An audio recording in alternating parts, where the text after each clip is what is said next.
एक पुराना गांव कुसुमपुर। चारों तरफ खेत, टूटी कच्ची सड़कें और रात होते ही ऐसा सन्नाटा कि जैसे हर चीज किसी डरावनी शक्ति के अधीन हो। यहां गांव में कुछ दिनों से रात में लोग एक एक करके गायब हो रहे हैं और इन्हें कौन गायब कर रहा है ये कोई नहीं जानता। इस वजह से यहाँ के लोग रात में बाहर निकलने से डर रहे हैं। वीरेंद्र शहर में रह रहा था। उसके पिता की हाल ही में मौत हुई थी और अब उसे अपने पुश्तैनी घर और जमीन के कागज पूरे करने के लिए कुसुमपुर लौटना पड़ रहा था। शाम का समय था। आकाश में हल्की धुंध थी और सड़कें लगभग अंधेरी। वीरेंद्र ऑटो में बैठा गांव की ओर बढ़ रहा था। ऑटो वाला चुपचाप ड्राइव कर रहा था। वीरेंद्र ने मजाक में कहा, भाई रात में तो काफी सुनसान रहता है यहाँ। ऑटो वाला बस एक ही बात बोल पाया, साहब कोशिश करना रात को बाहर मत जाना। रास्ता लंबा और धूंध से भरा था। वीरेंद्र ने बाहर झांक कर देखा तो उसे सड़क किनारे खड़े पेड़ और खेतों के बीच से गुजरती अजीब सी परछाइयां दिखाई दी। हल्की हवा से पेड़ों की शाखाएं जैसे फुसफुसा रही हों। वीरेंद्र ने खुद से कहा, बस शहर में रहकर ही अच्छा था। ऑटो धीरे धीरे गांव के मुख्य चौक पर पहुंचा। वहां का दृश्य वीरेंद्र को हैरान कर गया। पूरे गांव में सन्नाटा था। कोई दुकानदार नहीं, कोई आदमी नहीं। चौपाल खाली थी। कुत्ते भी अपनी जगहों पर भौंक रहे थे। वीरेंद्र ने ऑटो वाले से कहा, भैया आप जाओ। ऑटो वाला सिर हिलाकर चुपचाप वहां से चला गया। वीरेंद्र अपने पुराने घर की ओर बढ़ा। पुराने रास्ते, टूटी सीढ़ियां और जर्जर दीवारें उसे बचपन की याद दिला रही थीं। घर का दरवाजा अजीब तरह से बंद था। वहीं उसे अपनी बचपन की दोस्त मंजरी दिखाई दी। मंजरी अब अकेली रह रही थी। उसका चेहरा थका हुआ और डरावना लग रहा था। मंजरी ने धीरे से कहा, और वीरेंद्र इतने साल बाद कैसे हो? क्या हालचाल है? और यहाँ आना कैसे हुआ? हाँ मंजरी, मैं ठीक हूँ।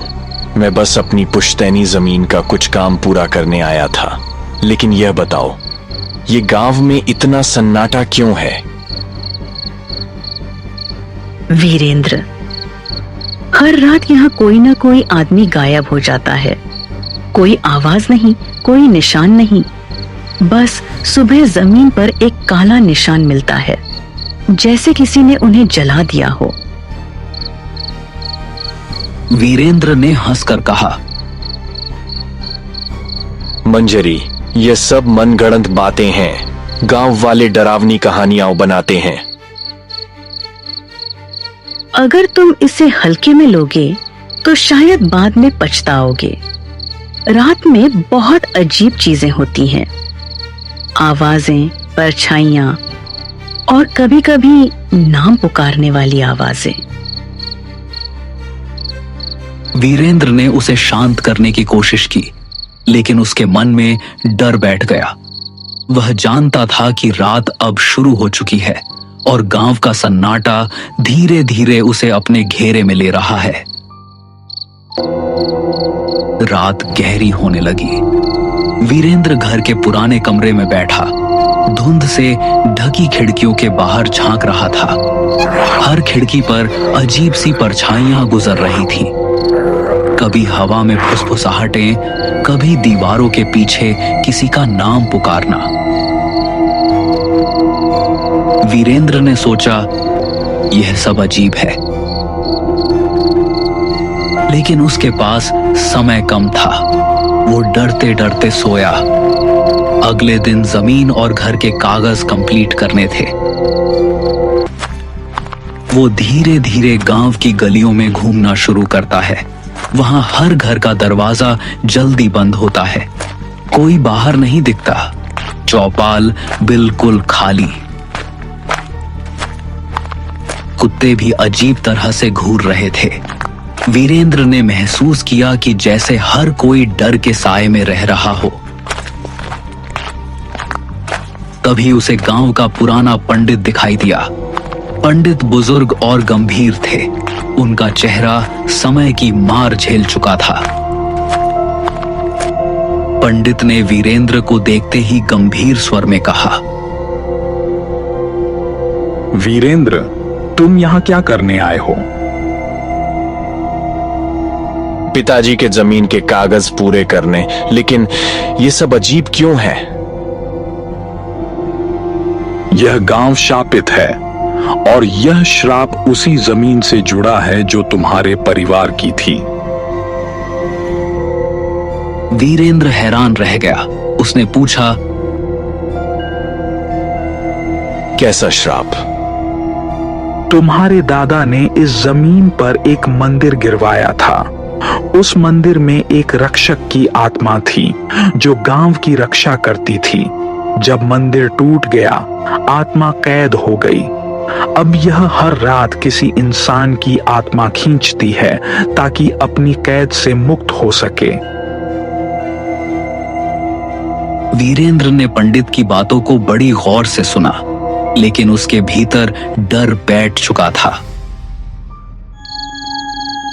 वीरेंद्र ने पंडित की बातों को सोचते हुए रात बिताई। आसपास के धुंध और आवाजें उसे लगातार परेशान कर रही थीं। दीवारों के पीछे फुसफुसाहटें, हवाओं में नाम पुकारने की आवाजें और खिड़कियों से गुजरती काले साए उसे मानसिक रूप से कमजोर कर रहे थे। अगले दिन वीरेंद्र ने तय किया कि वह उस जगह जाएगा जहां मंदिर था। उसे जानना था कि क्या सच में यह श्राप उसके परिवार की गलती का परिणाम है। वीरेंद्र, मत जाओ वहां, यह खतरनाक है। तुम्हें शायद बचकर नहीं निकल पाओगे। मुझे सच्चाई जाननी है। अब डर कोई काम नहीं आएगा। रात का समय था। पूरा गांव वीरेंद्र को रोकने की कोशिश कर रहा था, लेकिन वीरेंद्र ने हिम्मत दिखाते हुए आगे बढ़ना तय किया। वीरेंद्र उस जगह पहुंचा। चारों तरफ जली हुई मिट्टी, टूटी दीवारें और बीच में एक पुराना बुझा हुआ दिया पड़ा था। वीरेंद्र ने धीरे से दिया जलाया। जैसे ही लौ उठी, जमीन हिलने लगी, हवा में सिसकारियां गूंजने लगी। वीरेंद्र का मन डर से कांप रहा था। तभी मंजरी वहां पहुंचती है, लेकिन उसका चेहरा बदल चुका था। उसकी आंखों में अब शैतानी शक्ति दिख रही थी। मंजरी इंसान नहीं थी, वो वही राक्षस की आत्मा थी जो मंदिर टूटने पर कैद हो गई थी। सालों से मंजरी गांव के लोगों को मार रही थी ताकि उन्हें अपने अंदर खींचकर श्राप से मुक्त हो सके। लेकिन अब वीरेंद्र के लौटने से उसकी कैद पूरी तरह टूटने वाली थी। मैं अब तुम्हें नहीं छोड़ूंगी। तुम्हें निगलने के बाद मैं इस श्राप से